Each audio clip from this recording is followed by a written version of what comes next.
तो आपको एक प्रकार से भ्रमित किया जा रहा है उन ऑनलाइन प्लेटफॉर्म्स के द्वारा जिनका मकसद सिर्फ और सिर्फ अपने पास भीड़ इकट्ठी करना है। जो मैंने 3 कंडीशन बताई हैं, अगर इनमें से जो ऊपर की 2 कंडीशन आप फुलफ़िल करते हो तो ही एपीएस का फॉर्म भरना, वरना बिल्कुल अपना समय बर्बाद मत करना। और अगर आपने यहाँ तक मेरी वीडियो देखी है तो आपको ये भी अच्छे से समझ आ गया होगा कि शॉर्ट हैंड और टाइपिंग टेस्ट सेम नहीं है। टाइपिंग टेस्ट बिल्कुल अलग है, जिसमें हिंदी भाषा में टाइपिंग की जाती है, और शॉर्ट हैंड एक बिल्कुल अलग चीज़ है। भारत सिविल सर्विसेज प्लेटफॉर्म में आप सबका स्वागत है। यूपीपीएससी की एपीएस परीक्षा के फॉर्म जब से आए हैं तब से स्टूडेंट्स में यह उत्सुकता बहुत ज़्यादा बढ़ गई है कि शॉर्ट हैंड होता क्या है। क्या शॉर्ट हैंड टेस्ट और टाइपिंग टेस्ट सेम है या अलग अलग है? जिन लोगों को शॉर्ट हैंड नहीं आता, क्या उन्हें एपीएस का फॉर्म भरना चाहिए? अगर भरना चाहिए तो क्या 4 से 5 महीने के समय के अंदर शॉर्ट हैंड की तैयारी की जा सकती है? तो आज की मेरी पूरी वीडियो इसी शॉर्ट हैंड के बारे में है। अगर ये वीडियो पूरी देखोगे तो शॉर्ट हैंड के बारे में आपकी जितनी भी शंकाएं हैं सब इसी वीडियो में दूर हो जाएंगी। तो ये वीडियो शुरू करने से पहले बस मैं इतना कहूँगा, अगर आप पहली बार मेरे इस channel Bharat civil services platform पे आए हो तो इसे सब्सक्राइब कर लो आप लोग। इससे आपको बहुत ज़्यादा लाभ होने वाला है। तो चलिए बिना समय व्यर्थ के शुरू करते हैं। शॉर्ट हैंड क्या है? शॉर्ट हैंड, जिसे हम आशुलिपि भी बोलते हैं, यह एक लिखने की विधि है, लेखन कला है, जिसमें सामान्य लेखन गति की तुलना में काफ़ी तेज़ गति से लिखा जाता है। अब इसे मैं आपको एक उदाहरण देकर समझाता हूँ।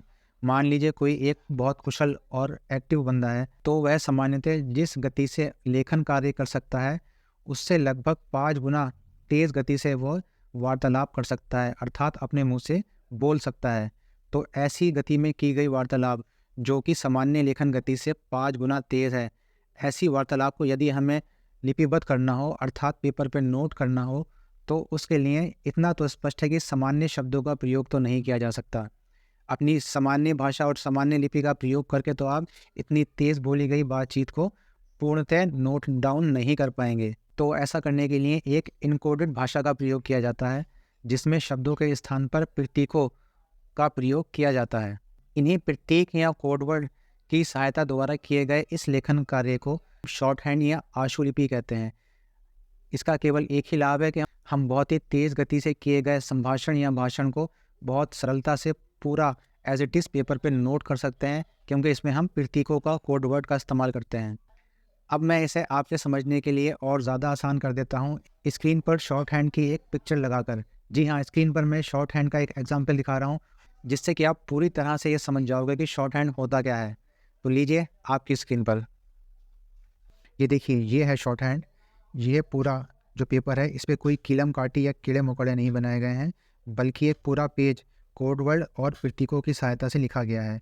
इसी को हम शॉर्ट हैंड बोलते हैं। तो मैं आशा करता हूँ कि आप समझ चुके हैं कि शॉर्ट हैंड क्या होता है, और अगर आपने यहाँ तक मेरी वीडियो देखी है तो आपको ये भी अच्छे से समझ आ गया होगा कि शॉर्ट हैंड और टाइपिंग टेस्ट सेम नहीं है। टाइपिंग टेस्ट बिल्कुल अलग है, जिसमें हिंदी भाषा में टाइपिंग की जाती है, और शॉर्ट हैंड एक बिल्कुल अलग चीज़ है। अब बात कर लेते हैं कि अगर आपको शॉर्ट हैंड नहीं आती तो क्या आपको एपीएस का फॉर्म भरना चाहिए या नहीं। देखिए दोस्तों, यहाँ अगर मैं आपको बिल्कुल सच बताऊँ तो आपको एक प्रकार से भ्रमित किया जा रहा है उन ऑनलाइन प्लेटफॉर्म्स के द्वारा जिनका मकसद सिर्फ और सिर्फ अपने पास भीड़ इकट्ठी करना है, जिससे कि वो नई नई वीडियो बनाते रहें और आप लोग उन्हें व्यूज़ और सब्सक्राइबर देते रहें। मैंने तो अभी मात्र 15 दिन पहले ये चैनल स्टार्ट किया है, बिल्कुल नया चैनल है मेरा ये। इस पर अभी मैंने सिर्फ R O A R O की एक सीरीज़ चलाई हुई है। सबसे ज़्यादा सब्सक्राइबर और व्यूज़ की ज़रूरत तो मुझे है। चाहूँ तो मैं आपसे कह सकता हूँ कि नहीं, आपको एपीएस का फॉर्म भरना ही चाहिए। शॉर्ट हैंड आए या ना आए, ये कोई बड़ी बात नहीं है। आप फॉर्म भरिए, परीक्षा की तैयारी कीजिए, और यहाँ लेकर मैं आपके लिए एक एपीएस की सीरीज़ चला दूँ। इससे मुझे बहुत फ़ायदा होगा निश्चित रूप से, लेकिन मैं ऐसा नहीं करूँगा। जी हाँ, ये मेरा काम नहीं है। अपने फ़ायदे के लिए, अपने व्यूज़ और सब्सक्राइबर बढ़ाने के लिए मैं आप लोगों को धोखा तो नहीं दूँगा। कम से कम सब्सक्राइबर आए या ना आए देखा जाएगा। अब लास्ट में हम ये बात कर लेते हैं कि जिनको शॉर्ट हैंड नहीं आती उनमें से वो कौन स्टूडेंट्स हैं जिन्हें एपीएस का फॉर्म भर देना चाहिए। इसमें मैंने स्टूडेंट्स को 3 भागों में डिवाइड किया है।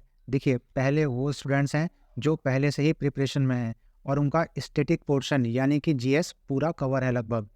अब चाहे उन्हें हिंदी टाइपिंग आती है या नहीं आती, उन्हें शॉर्ट हैंड आती है या नहीं आती, उन्हें फॉर्म एपीएस का भर देना चाहिए। जी हाँ, लेकिन ये ध्यान रहे, उन्हें जो पहले से प्रिपरेशन में है और जिनका स्टैटिक पोर्शन यानी कि जीएस कवर है, लगभग 90% उनका जीएस उन्होंने पढ़ चुके हैं वो किसी और परीक्षाओं के लिए, जैसे भी पढ़ा हो, लेकिन उनका जीएस कवर है।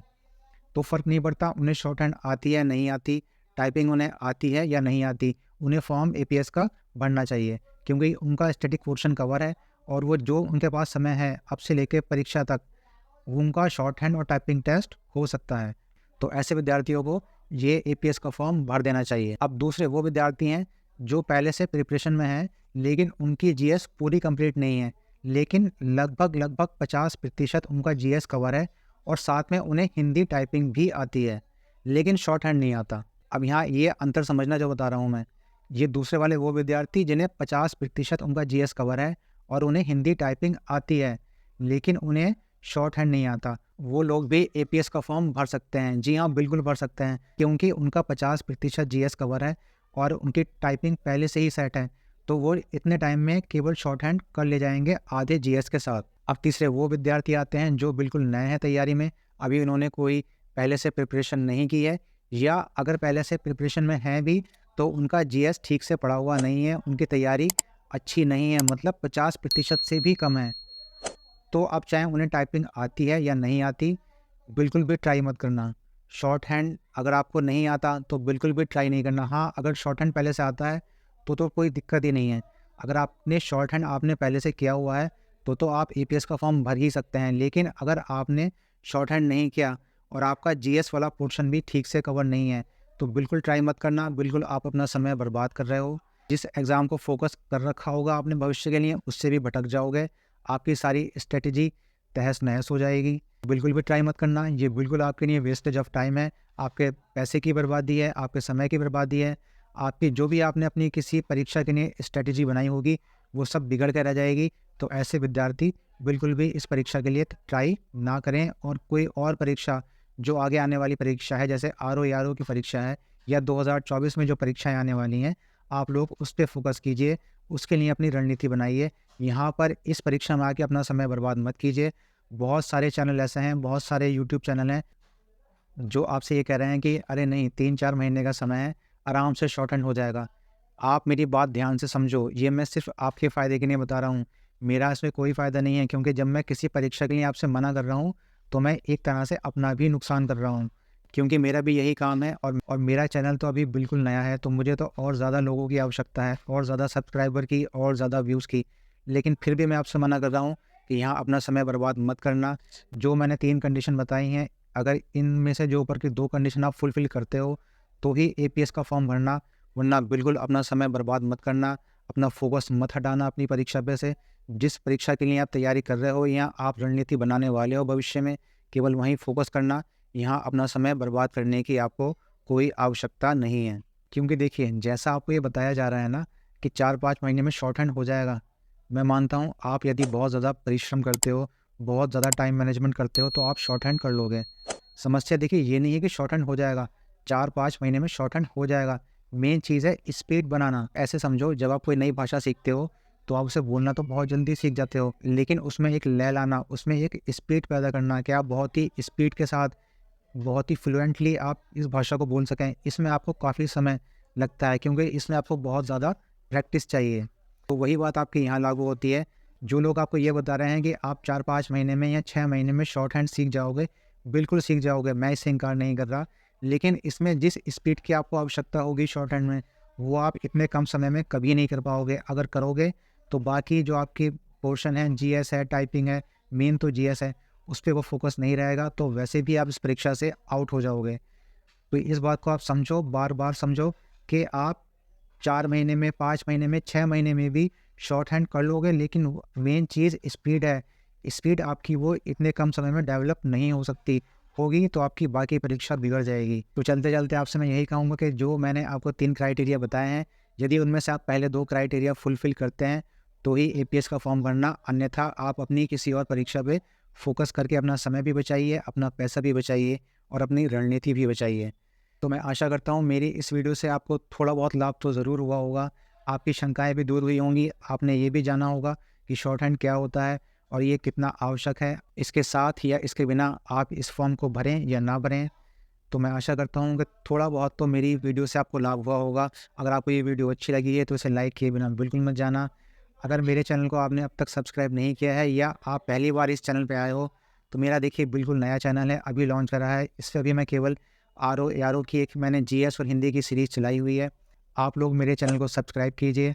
अगर आप लोग मेरे चैनल से जुड़ते हैं और लोगों को मेरे चैनल से जोड़ते हैं, तो मुझे भविष्य में और ज़्यादा कार्य करते रहने की प्रेरणा मिलती रहेगी। और एक आवश्यक सूचना ये है कि अभी 26 से 29 तारीख तक यूपी पीसीएस का मुख्य परीक्षा होने के कारण कल से लेके 1 हफ्ते तक यानी 25 सितंबर से लेके 30 सितंबर तक हमारे चैनल पे कोई वीडियो अपलोड नहीं की जाएगी। यह यूपी पीसीएस की मुख्य परीक्षा के कारण है। 30 सितंबर के बाद आपको लगातार वीडियो मिलनी स्टार्ट हो जाएँगी और बहुत तेज़ गति से काफ़ी सारी वीडियो मिलेंगी। तो आप अपनी परीक्षा की तैयारी करते रहिए। मैं जल्दी आपके समक्ष पुनः उपस्थित होता हूँ अगले हफ्ते नई और ढेर सारी वीडियोज़ के साथ। तब तक के लिए